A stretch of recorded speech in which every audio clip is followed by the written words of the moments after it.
Hello everybody. Today is January 7th, 3:25 p.m. Eastern Standard Time.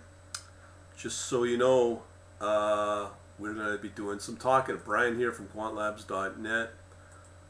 Ooh, there we go. Okay, if you like what you're about to hear, go to quant-labs.net/contact. Get on our email list here. You'll be able to get my book series on Trade Like a Boss. Okay, so let's take a look at what's going on in the markets right now. Everything's been slammed all because of this. Stocks slip after December payrolls disappoint. So people are not getting as many jobs. As I said in my previous video, I think this year is going to be a very challenging year for a lot of people, depending upon their stance politically, socially, and medically as well. Who knew? All right, so what I'm going to do is I'm going to go over to MotiveWave here. And actually, let me just go over that scan here, Yahoo Finance as well. You can see most of the U.S. markets are down, with the exception of Dow. Gold is up slightly. Okay, I'm going to talk about that. And silver's up. The bonds are up. 10 years up. And the Forex is kind of all over the place. You have the digital currencies are down. And then the foreign as well. So in this video, we're going to focus on gold and silver. Okay, so as you know, I do my usual regular scans with Oanda and using MotiveWave. Thing is, I want to highlight here. You get your usual Forex and other CFD product. And what I want to tell you is that I use this because this is like a poor man's way to see what's going on in the markets. Okay, this data don't lie, and this is a hot capital where things are getting loaded up. So right now, there seems to be quite a bit of gold being loaded up in these currencies: the euro, British pound, Hong Kong dollar, and Japanese yen, and New Zealand. Okay. Now, there's going to be a couple of stories that can be talked about here. Euro and I think the performance in euro is dead. Okay, I've shown the USD Euro USD trade. It's just been declining and flat, no performance whatsoever. Hong Kong yesterday in a video, I highlighted how this currency, Hong Kong dollar, seems to be moving up. And you can see the amount of gold, number of charts here scanned in Hong Kong dollars. So that's confirming what I'm thinking. Also, the same thing with yen is moving up as well. I can't say a whole lot about New Zealand, but out of the Western column, Anglo, the former British colonies, New Zealand especially has the best currency. Maybe I can't say for that for sure. Now, when you start to look at gold, which is XAU, then you get XAG, which is silver. Silver's getting loaded up quite a bit too. Yesterday it wasn't as much. So what I'm thinking is that meaning where if this continues, this is a couple of days now, this kind of performance, these kind of metrics of payroll, U.S. payroll disappointing, not as high as it should be. Or the Federal Reserve raising interest with the inflation. I do think gold is starting to get loaded up. Let me just show you what I mean. And then I'm seeing this one, Brent crude, is starting to move up a little bit. That might not mean a lot, but when you look at the daily, it's starting to trend up as well. Weekly, same thing, is really accelerating there. 2 week, and then you go into the monthly as well. You can see it's been rising now. So this is one of the reasons why I think the Federal Reserve is starting to kick in to do something, because it's oil that's going to take people under with the jobs and stuff. On top of that, we've got corn as well. I've been watching. So here's the silver. So here, okay. So let's go back to. So here's more of the gold in New Zealand. Now we start to see silver in Australian. Uh, Really, this one's not performing as much.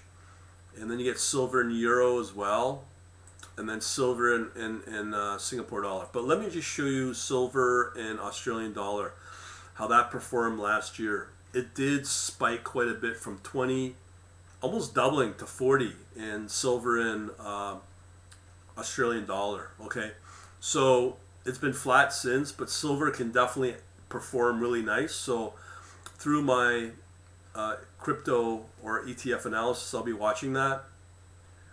And the other one that I'm watching here is corn. Let me just see if I can find it here. Uh, and the treasury's not doing all that great. But here's corn. You got three of them. Okay, see, it's been moving up, trending up. It came down a little bit, choppy, and starting to trend back up. That's since December, end of November. And again, you look at the daily. So what right now you were looking at was the 4 hour. It started to trend up a little bit. And then we got the weekly.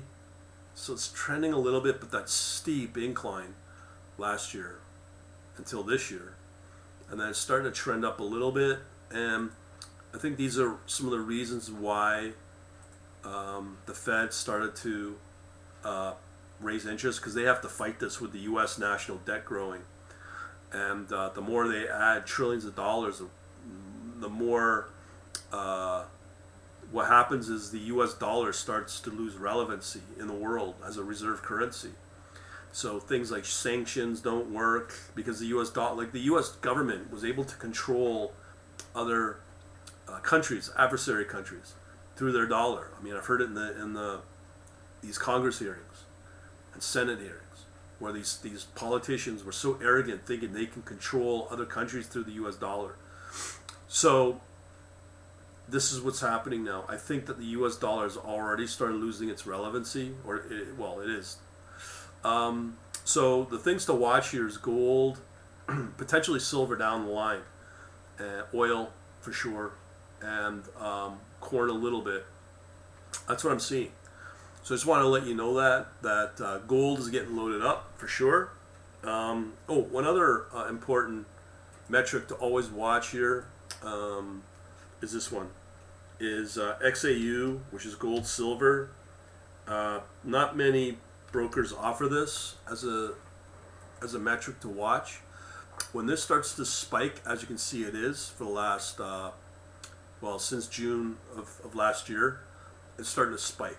Once that starts to move up, what tends to happen is that is risk, high risk, is setting into the overall global market as more people start to load up on gold and silver. You can see here that big spike when it started to spike here. As soon as January, that news came out of the global sickness, and boom, in February it just took off and then started to come back down as they got a handle on it.